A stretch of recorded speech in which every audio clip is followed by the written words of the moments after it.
গেলে মনে হয় নিজেকে মনে হয় ফিক্সের মতো মনে হয়। কেন? নাগরিক সুবিধা যাতে সবাই সমানভাবে পায়, সেই জন্য আমরা সংস্কারের কথা বলছি। এটা আপনাদের কথাই সামনে আসছে।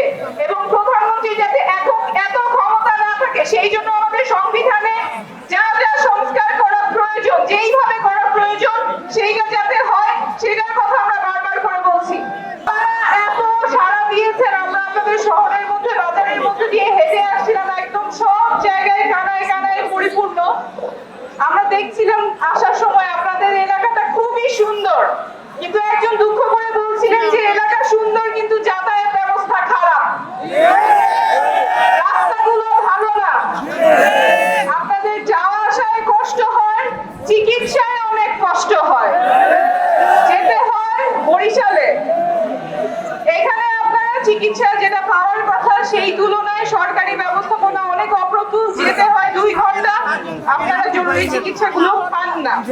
আমাদের দেশের স্বাধীনতা 50-এর উপরে হয়ে গেছে বয়স আমাদের দেশের, কিন্তু এখনো আমরা মৌলিক যে সুবিধা সেগুলো নিশ্চিত করতে পারি নাই। সেটা তো নিশ্চিত হয়ই নাই যে ওপরে বসে থাকে, যে প্রধানমন্ত্রী থাকে, তার এত ক্ষমতা থাকে যে নাগরিকের সকল সুযোগ সুবিধা বঞ্চিত করলেও তাকে ধরা ছোঁয়ার উপায় নাই।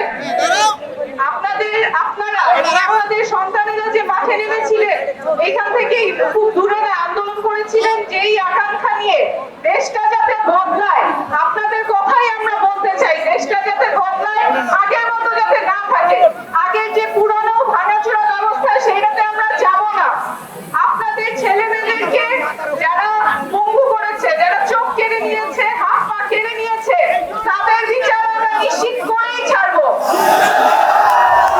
বিচার ছাড়া আমরা রাজপথ ছাড়বো না, সংস্কার ছাড়াও আমরা আমাদের আন্দোলন থামাবো না। পরিবর্তন হইতেই হবে, সব জায়গায় হতে হবে।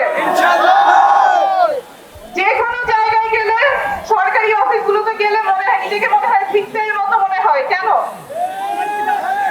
নাগরিক সুবিধা যাতে সবাই সমানভাবে পায়, সেই জন্য আমরা সংস্কারের কথা বলছি। এটা আপনাদের কথাই সামনে আসছে।